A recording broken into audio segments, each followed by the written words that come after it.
100 days in one block. There are a lot of 100 days videos out there, but nothing like this. I'm going to survive 100 days in one block on hardcore mode and beat the game. This means if I fall into the void, I don't just lose my items, I lose everything. This is the ultimate survival challenge. My goal is to make some ridiculously overpowered farms that I totally don't need, but who doesn't want 900 melons per minute? I want to be in full netherite, and I want to have killed the ender dragon. Am I all talk? Well, you better watch the 100 days to find out. Also, it would be totally cool if you wanted to become part of the Mudflap army by hitting that subscribe button and potentially hitting that like button. Day 1. I wasn't sure how I ended up on this single block in the middle of the sky, but I thought the best thing to do was break it and to see what happens. Good thing for me, the block kept coming back, unlike my past girlfriend. I don't miss her. Nope. As I sat there mining the same block over and over again and waiting for diamonds, a giant pig decided to fall right in front of me with its butt right in my face. I did contemplate throwing it off the edge, but I decided that we'd be best friends since I didn't have any friends. It was quite sad. As the space was getting a little bit crammed, I decided to expand the island a bit so me and Puggles would have a bit more room to live. Yeah, I named him Puggles. I began, well, doing the same thing I was just doing before, and once again a new chest spawned. I was ready for more diamonds and ended up getting apples. It was exactly what I wanted. I then realized the absolute abomination of Minecraft was on auto jump, so I made sure to turn it off before I continued playing. I also planted a sapling, and I felt very proud of myself that I was making this much progress. I then decided to plant the seeds I had been gathering so that I didn't die of starvation in 5 minutes from now. 2 more creatures spawned and fell directly on my head. We really gotta work on this placement. From there, every animal decided to take its turn stepping on the block that I was attempting to mine. I was really contemplating bacon at this point. Instead, I got feathers. Day 2. I thought everything was getting a bit crammed with how many animals were falling out of the sky onto my face, so I decided to expand the island with a bit of birch. It looked very pretty. I was going to do my typical skyblock build of doing a 16 by 16 in birch planks and then surrounding it by stone blocks. The increasing amount of animals that were deciding to spawn out of thin air were really taking over my island. The wolves kept eating the sheep, and the foxes kept eating the other things, and the bears kept eating the wolves, and it was a cycle of death, so I needed a place to put everything. I decided that the cretins that were engulfing my island needed a new place to live, so I decided to make it out of spruce wood and some stone walls to give it a bit of an aesthetic to sort of go off of the birch. On day 3, I did a bit of island cleanup and I started to work towards a cobblestone generator. I knew that sitting here and mining this one block that kept being in a sort of values was not going to be a great way to expand the island, and I really needed a generator so I could start building with stone. However, there was no way to get lava, and rather than reading the wiki, I decided I would just keep hitting that same block and hoping that lava would fall on my head like those cows did. On day 4, I decided to expand the island to create my pens for my animals so that they would not keep standing on my only block that I was mining and interrupting me, and I wouldn't accidentally keep hitting them off. I mean, accidentally them walking off into the void. I spent day 5 doing some more island maintenance and preparing the area for my animals. I also spawned this chonky tree so that I could mine its wood a lot faster. It's a lot quicker if you do a 2x2 than if you just plant single trees and then you bone meal it. It'll also grow by itself, but I decided to bone meal it because I'm impatient.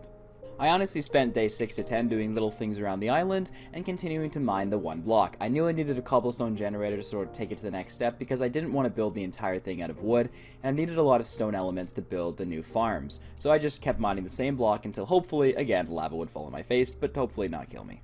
On day 11, the sky gods decided to bless me with a villager named Bob.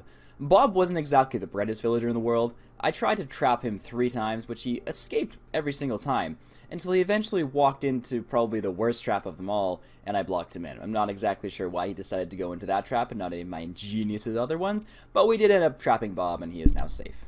I spent days 12 to 15 hitting that same block hoping for some lava.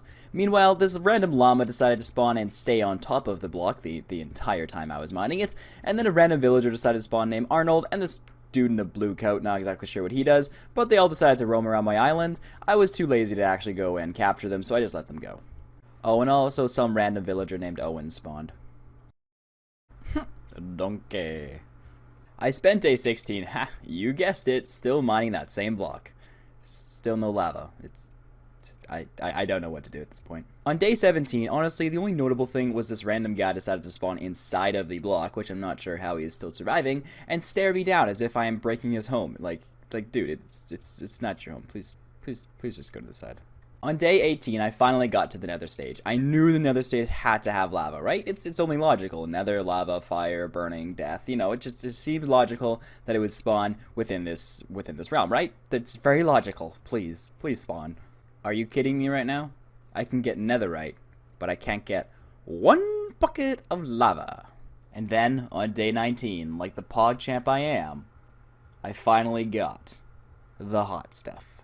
On day 20 and 21, after shedding some tears for all the pain it took to find that lava, I decided to start expanding the island so I could build a proper cobblestone generator, and so I could start scaling it up for the farms to come. The initial grind was finally over. I spent day 22 preparing a cobblestone generator and getting it ready. I was going to grind this thing for about 2 double chests worth of cobblestone so I could actually start building the farms I needed to building my island into the absolute powerhouse it would become.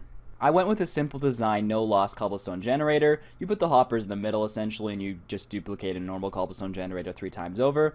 This will allow you up to a diamond pickaxe worth of efficiency. You don't really need a redstone cobblestone generator until you start working into efficiency on your pickaxes, so I knew this would be the right one for me. On days 23 to 25, to close out the initial grind stage, I knew I needed a lot of stone before I started working on the building stage of the island. I knew about 1 stone pickaxe equaled about 64 cobblestone, so I needed to make a lot of stone pickaxes. So I sat there for the next few days just grinding and watching some Netflix. I spent day 26 and 27 starting my first mob farm build. I went with a simple design, 8x8 platforms with water mills in the middle. The unfortunate part of this design is that you can't get endermen because if they fall into the water they will just simply zap away, but it does work for the basic mobs. I needed a lot of bone meal and a lot of string to start my other mob farms, and I also needed a lot of redstone. Unfortunately, witches aren't exactly that prominent to spawn randomly, but they have the nether enabled, so we should be able to get redstone that way. I spent days 28 to 30 working on the gathering zone for the drops for the mobs that were wonderfully donating to my cause. The original zone didn't actually work because it wasn't high enough for them to pass on their drops to me, so I had to actually rebuild it. So I had to tear down the old one, build down a few blocks and rebuild it. I don't exactly know why I thought I had to staircase down and not just water bucket and build down, so I spent like 20 minutes just doing useless stuff, just trying to get down a couple of layers so I could actually create it. I didn't have enough hoppers to actually cover the entire area, so I just covered the main area that I thought they'd be falling in, which I knew would lose some drops, but I didn't think it really mattered because I didn't need that much. I just needed enough to get the farms going. I spent day 31 transferring my items from one side of the island to the other and actually sorting them. I was just throwing everything in all the chests and it was beginning to look very cluttered and I couldn't find a darn thing, so I decided to actually do some sorting and actually set up a permanent chest area before I set up an auto sorter. On day 33, I finished the cleanup and I began to smelt a lot of cobblestone for my next build. I wanted to keep the theme going with the same thing I had of the spruce and the stone brick I had for the mob farm, so I decided to continue with that theme for everything, just so we would stay consistent around the island. I'm not exactly a building guru, so I just like consistency and something that looks clean. Day 34. I started out the day by collecting a bit more resources. I knew it was time to start on my next farm now that I had finished the mob farm. I needed hoppers to realistically start any sort of automated farm, so new iron was going to be the next goal. But to get iron, I needed a zombie. You see, to make the farm, I need the villagers to get agitated by the zombies so that they spawn iron golems so that I can then peacefully remove the iron from them and then create hoppers with that. But to get a zombie, I knew it was going to be a bit of an annoying task. I finally captured one of the green goblins, however, actually getting him into a 1x1 where I could put a water bucket in it so he didn't boil up in the sun was another thing altogether. But eventually I prevailed and I got my first zombie. I say first because, well, you'll see what happens.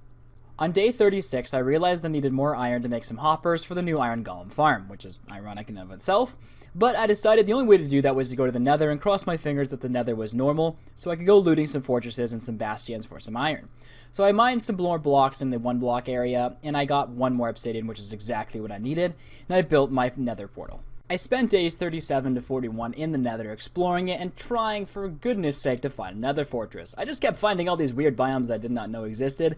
I also found out that this gold ore drops more than 1 golden nugget, which I never knew before. And I eventually finally found a bastion. I also found another fortress, but for some reason that recording did not record, so all I have is the bastion. Between the bastion and the nether fortress, I got enough iron and supplies that I needed for the farm and decided to head back and not push my luck anymore, considering I was wearing close to no armor. I arrived back at the nether portal to come home with the end of day 42. So I just finished sorting out my items and figuring out what I needed to start building the farm. Thankfully I found a name tag, which was the most essential part to this. Day 43, the day when it was finally time to bring everything together. So I started making everything that I needed. I needed minecart tracks for getting the villagers there. I needed my water elevator ready so I could get the villagers up there. And I needed to name my zombie so he didn't despawn. However, he decided to despawn, so I figured the next best course of action was to build the water elevator and wait for nighttime. I was going with a simple design, just by a 1x1, just to suck the villager up. I was just going to use kelp and soul sand so I get those little watery bubble things that they do, and then it would just push the villager in, and then